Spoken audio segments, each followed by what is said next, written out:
So, Street Fighter released 7 months ago, Mortal Kombat 1 released 4 months ago, and Tekken 8 is about to release in about a week. The old goats of fighting games about to reunite, and fighting game players are about to eat good this year. This also a great opportunity for newcomers to try and enjoy fighting game as a genre. But the first thing when it comes to a fighting game is the controller, and people often debate what controller are best for fighting game. In this video, I will try to help you understand each type of controllers. First, let me tell you there are 3 kinds of controllers that people often use. A pad controller that comes with every purchase of a console, like this Xbox controller. A stick controller that is used often in arcades. And a Hitbox, an all-button arcade controller, often called as a leveless. Either way, this keyboard right here. There are a lot of debates about controllers in fighting game, often discussed by the community and pro players. With each debate, it is often not clear enough for an individual to conclude what type of controller is best for them, because it needs to be tried in practical, can't be done solely from theoretical. I personally use pad controllers as I'm used to it and comfortable with it, but I've tried playing with a stick before. If you want to know what it feels like playing with a stick for the first time, I've made a video about it. I'll link it below or click the top right corner to watch it. So, how will I explain something that you have to physically practice by yourself to find your best choice? I will do my best to explain it to you by using an analogy that every one of us have experienced it one way or another. By using utensils. Let me explain. Why this method? I remember a trip to Malaysia when I was little, and a foreigner eating rice with his hands instead of using cutleries. I remember thought, man, just use spoon, a fork, or both to eat. You're struggling too much. We eat rice with our hands using the fingertips, like picking up a bunch of popcorn. Not the whole hand like a caveman. He could just eat with cutleries, but he possibly wants to follow the way of the locals and had trouble eating it comfortably. This basically the same what I'm about to explain.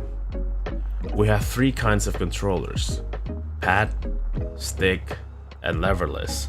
I will assign each one with the most common ways of eating: hands, chopsticks, and silver cutleries, respectively.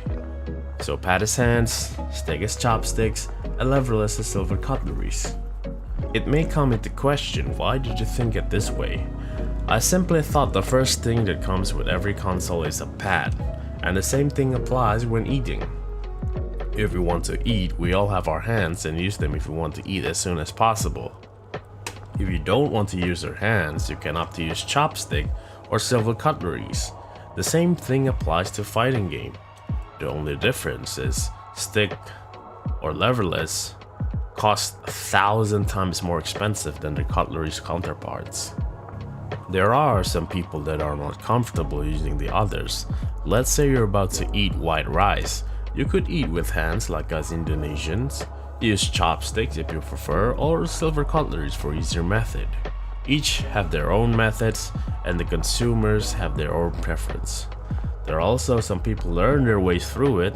I remember watching Brian F., the Street Fighter Pro player, said in his vids that once he was a pad player, but everyone told him that using stick is the one and the only way to play fighting games. So he played with sticks, and he mastered it.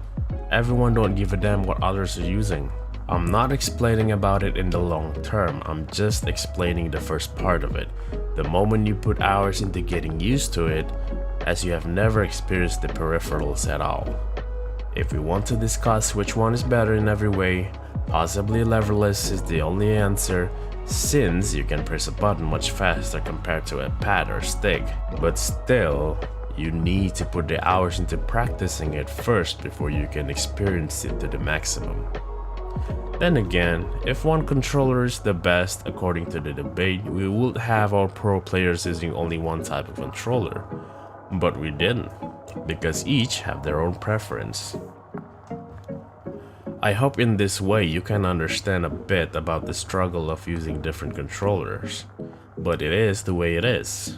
Whatever you chose as your controller, you can do the same thing as the next guy who can taunt Jet Opera or Perfect Electric without changing your preferred controller. With that being said, please subscribe and share if you think it helps others. I will try to stream Tekken 8 the moment it comes out next week. I hope you're doing well and have a nice day, everyone. Bye.